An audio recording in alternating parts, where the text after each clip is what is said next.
माँ बदल गई। कहानी उस घर की है जहाँ बहू और बेटी को एक माना जाता था, लेकिन फिर अरे शिखा बेटा, तू रसोई में क्यों घुसी रहती है? जा, रोटी मैं बना लूंगी।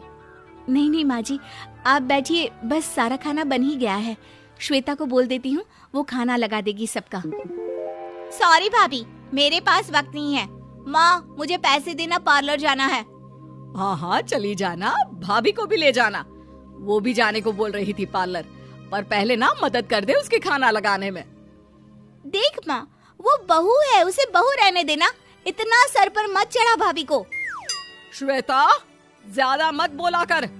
बहू और बेटी में कोई फर्क नहीं होता है। जा जाकर काम कर। ननद को माँ का भाभी से इस तरह प्यार करना बिल्कुल अच्छा नहीं लगता। वो बार बार किसी न किसी तरह माँ को भाभी के खिलाफ भड़काती रहती, लेकिन कोई फायदा ना होता।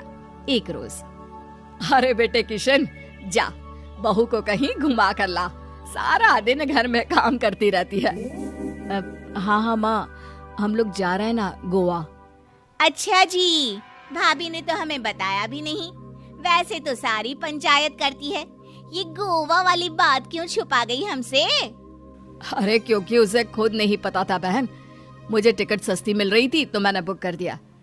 हाँ शिखा, पैकिंग कर ले, संडे हम जा रहे हैं गोवा। दोपहर में शिखा पैकिंग कर रही थी कि सास आ जाती है। ये क्या बहू, साड़ियाँ? अरे गोवा जा रही है घूमने या फिर शादी में मायके हैं? माँ जी, ऐसा कुछ है ही नहीं, समझ में नहीं आ रहा क्या रखूं कपड़े में। अरे तेरी और श्वेता की साइज तो एक ही है, उसके कुछ मॉडर्न कपड़े ले ले, आकर लौटा देना। हाँ माँ जी, ये ठीक रहेगा। शिखा श्वेता के पास जाती है और उससे कपड़े मांगती है। ना जी ना, मैं अपने कपड़े ना दूं, वैसे भी फैल जाएंगे मेरे कपड़े, बहुत महंगे वाले हैं। शिखा मुंह लटकाकर कमरे में आ जाती है तो सास कहती है, चल तैयार हो जा, तुझे मैं शॉपिंग करा कर लाती हूँ गोवा की। बस फिर क्या था, सास बहू निकल जाते हैं मार्केट और एक से बढ़कर एक ड्रेस खरीद कर घर आते हैं। पहले बता देती कि नए कपड़े दिलाने वाली है भाभी को, तो मैं अपने ही दे देती ना भाभी को, मुझे दिला देती नए कपड़े। देख श्वेता, परिवार का मतलब सबके साथ रहना होता है, ना कि सिर्फ अपना सोचना। वैसे भी तुझे अच्छे संस्कार सीखने चाहिए।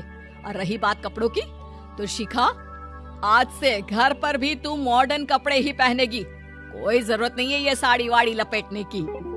अब क्या था, घर पर श्वेता और शिखा एक जैसे रहते। एक बार पड़ोसन आती है। अरे बेटा, अपनी माँ को तो बुलाना जरा, बात करनी है। शिखा सास को बताती है और रसोई में चली जाती है।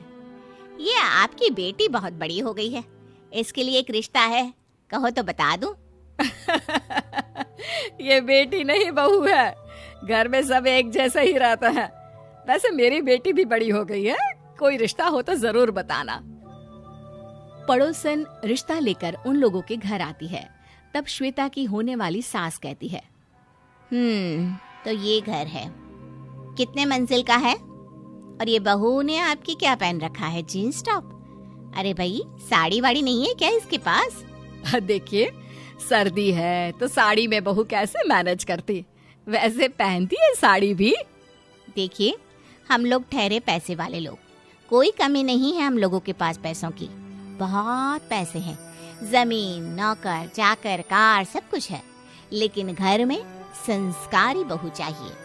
समझ रही हैं ना आप? सास कुछ कहती कि श्वेता बोल पड़ती है, हाय रे, नौकर चाकर से लेकर जमीन, कार, पैसा, हाँ, मुझे रिश्ता मंजूर है मुझे। अरे रुक जा श्वेता, मैं बात कर रही हूँ ना। देखिए, हम लोगों के घर इतनी आजादी नहीं मिलेगी। अरे हाँ कर देना माँ, हाँ कर दे जल्दी से। सास क्या करती, बेटी की शादी ऐसे घर में कर देती है जहाँ ना उनके विचार मिलते हैं और ना ही आचार।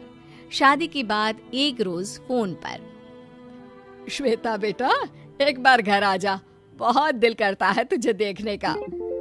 माँ, वो घर पर बहुत काम होता है, कैसे आऊँ? बड़ा घर है, लेकिन आने जाने वालों की लाइन ही लगी रहती है। बेटा मैं तो जानती थी उस घर का हाल, लेकिन तू ही नहीं मान रही थी। माँ देख, हर घर का यही हाल है। तेरी बेटी को यहाँ घूंघट हटाने की परमिशन नहीं है और एक तरफ भाभी स्कर्ट पहनकर घूम रही है। बेटा मुझे क्या पता था कि मेरी बेटी को ससुराल के नाम पर पिंजरा मिल जाएगा।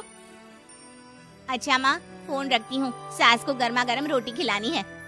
तुम लोगों की तरह नहीं कि एक रोटी बनाओ, एक सब्जी बनाओ, फिर सारा दिन फ्री होकर घूमो। सास फोन तो रख देती है, लेकिन सोच में पड़ जाती है कि एक तरफ बेटी जिसे कोई आजादी नहीं, वहीं दूसरी तरफ बहू जिसे देखकर लगता ही नहीं कि उसकी शादी भी हुई है। अगले रोज। शिखा, अरे ओ शिखा। हाँ माँ, क्या हुआ? कुछ चाहिए आपको? मैं जिम जा रही थी। जिम के कपड़ों में बहू को देखकर सास को घूंघट में अपनी बेटी का ख्याल आता है। देख बहू, घर में बहू की तरह रहा कर। इतने टाइट कपड़े पहनकर जिम जाना पसंद नहीं मुझे। जा जाकर रोटी बना। रोटी?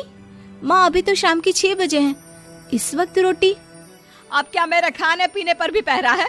अरे जब मर्जी तब मैं अपने घर में खा भी नहीं सकती क्या? बहू को अजीब लगता है। वो समझ नहीं पाती कि जो सास कल तक इतनी सपोर्टिव थी, उन्हें अचानक से क्या हो गया। वो किचन में जाती है, गरम रोटी के साथ 2 तरह की सब्जी, रायता, सलाद सब लेकर सास के पास आती है। माँ जी, खाना। इतना सारा खाना? राक्षस समझा है क्या मुझे? रोटी मांगी थी मैंने गर्मा गर्म बस। पर माँ जी, रोटी खाती किससे आप? सब्जी तो बनानी थी ना। अरे भूख मर गई मेरी तेरी बहस से। जा जाकर काम कर, अंदर पूरी रसोई साफ कर।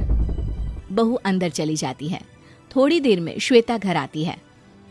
अरे शिखा, जल्दी से चाय ला, पकवान बना, मेरी बेटी आई है। अरे नहीं नहीं माँ, ड्राइवर बाहर खड़ा है।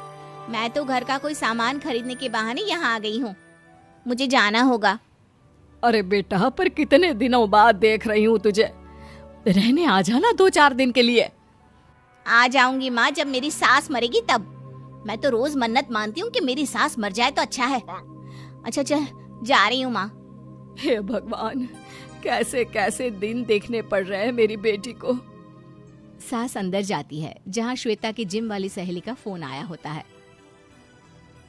क्या बात है, आज जिम नहीं आई? अरे पता नहीं यार, आज माँ को क्या हो गया अचानक।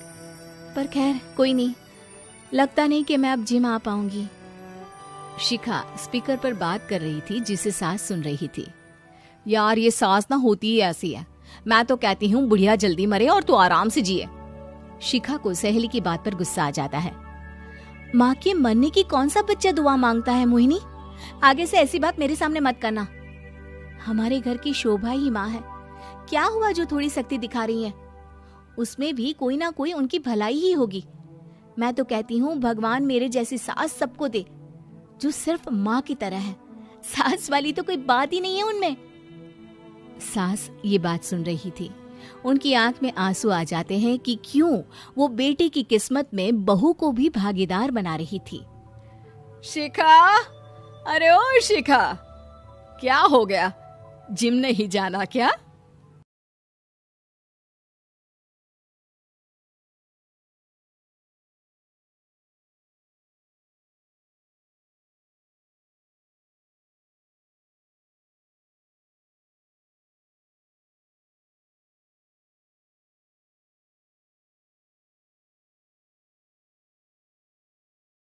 सासू माँ बदल गई। कहानी उस घर की है जहाँ बहू और बेटी